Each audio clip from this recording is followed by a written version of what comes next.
Après 44 km d'embouteillage en heure de pointe, aucun de ces trois systèmes n'a remporté tous les scénarios, pas même Huawei.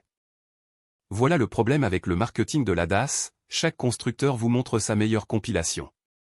Des insertions fluides, des changements de voie parfaits, des croisières sur autoroute par beau temps. Ce qu'on ne vous montre jamais, c'est ce qui se passe à 18 h un mardi, quand la ville est à cran et que la circulation est un chaos total. Alors on a décidé de vérifier par nous-mêmes. 3 voitures, un parcours de 44 km, enchaînées les unes après les autres en pleine heure de pointe du soir.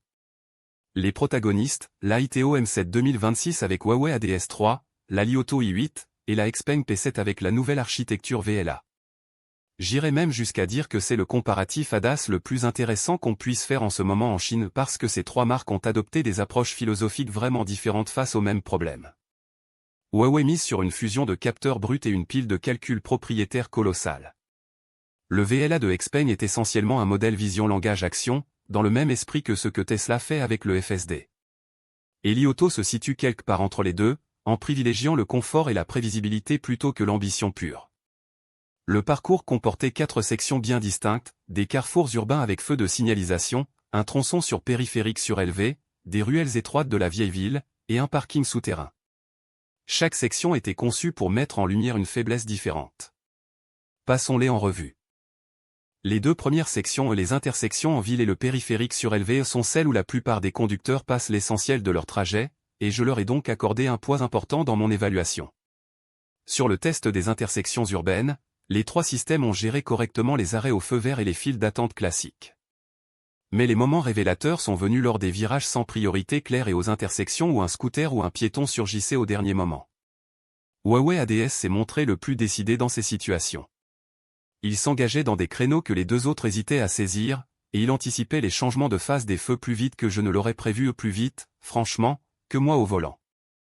Je pense que c'est là que la suite de capteurs fait toute la différence, le M7 embarque lidar, radar et caméra, et cette redondance donne au système une vraie confiance dans les situations ambiguës. Xpeng VLA était plus fluide sur le plan du contrôle longitudinal, les accélérations et les freinages semblaient plus naturels mais il se montrait plus prudent aux intersections complexes. À 2 reprises, il m'a rendu la main dans des situations où Huawei avait simplement passé sans sourciller. Li Auto se situait entre les deux, même si j'ai remarqué qu'il offrait le profil de décélération le plus confortable des trois. Pour les passagers sujets au mal des transports, ce n'est pas un détail. Sur le périphérique surélevé, le classement s'est redistribué. Xpeng VLA était vraiment impressionnant ici et les changements de voie étaient initiés plus tôt, le système lisait la géométrie de la voie avec plus de fluidité, et il gérait l'insertion depuis la bretelle d'accès avec une assurance qui m'a rappelé Tesla FSD dans ses bons jours.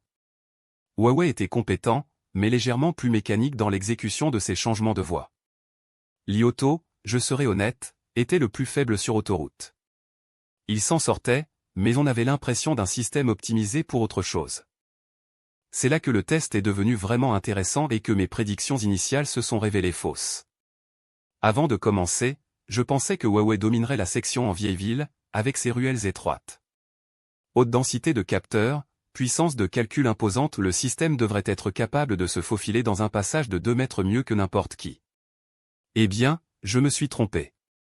Dans ces ruelles de centre historique, où les marquages au sol sont effacés ou inexistants, où les voitures garées débordent n'importe comment et où la circulation en sens inverse se négocie à l'instinct, Huawei ADS était en réalité le plus prompt à se déconnecter. Pas de façon dangereuse, il rendait le contrôle proprement mais il désengageait bien plus souvent que prévu. À mon avis, le système est calibré sur un seuil de confiance élevé, ce qui est en soi un choix de sécurité défendable, mais cela signifie que la couverture en conditions urbaines chaotiques est bien en deçà de ce que laisse entendre le marketing. Li Auto, étonnamment, c'est le mieux sorti des ruelles étroites. Sa philosophie plus conservatrice, axée sur le confort, lui permettait de progresser méthodiquement dans les passages serrés plutôt que de chercher à faire le malin. Moins de désengagement, une planification de trajectoire plus fluide dans la pagaille. Xpeng VLA se situait entre les deux capables, mais il a fait quelques choix de positionnement latéral qui semblaient un poil trop proches des voitures garées à mon goût. Ensuite, le parking souterrain. Les trois systèmes ont eu des difficultés, à des degrés divers à faible luminosité, pas de GPS, ligne peinte à moitié effacée. Huawei s'en est le mieux sorti une fois à l'intérieur, car le lidar se moque des conditions d'éclairage. L'approche très orientée caméra de Xpeng a montré ses limites dans les zones les plus sombres. Li Auto était lent, mais régulier. Franchement, aucun système n'est réellement prêt à remplacer le conducteur dans un parking mal éclairé en étage, et quiconque vous dit le contraire vous vend quelque chose. Le bilan honnête, Huawei s'impose en ville et dans la lecture du trafic complexe. Xpeng s'impose sur autoroute. Li Auto s'impose dans le chaos des ruelles et dans le confort des passagers. Personne ne gagne sur tous les tableaux. Alors, après 44 km, quel est le système le plus polyvalent? Franchement, je ne crois pas qu'il en existe un et c'est la réponse honnête, un peu frustrante, que l'industrie ne veut pas formuler à voix haute.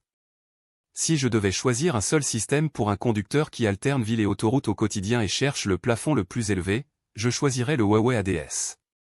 C'est le plus performant dans les situations les plus difficiles: circulation urbaine dense, intersections complexes, obstacles surgissant au dernier moment.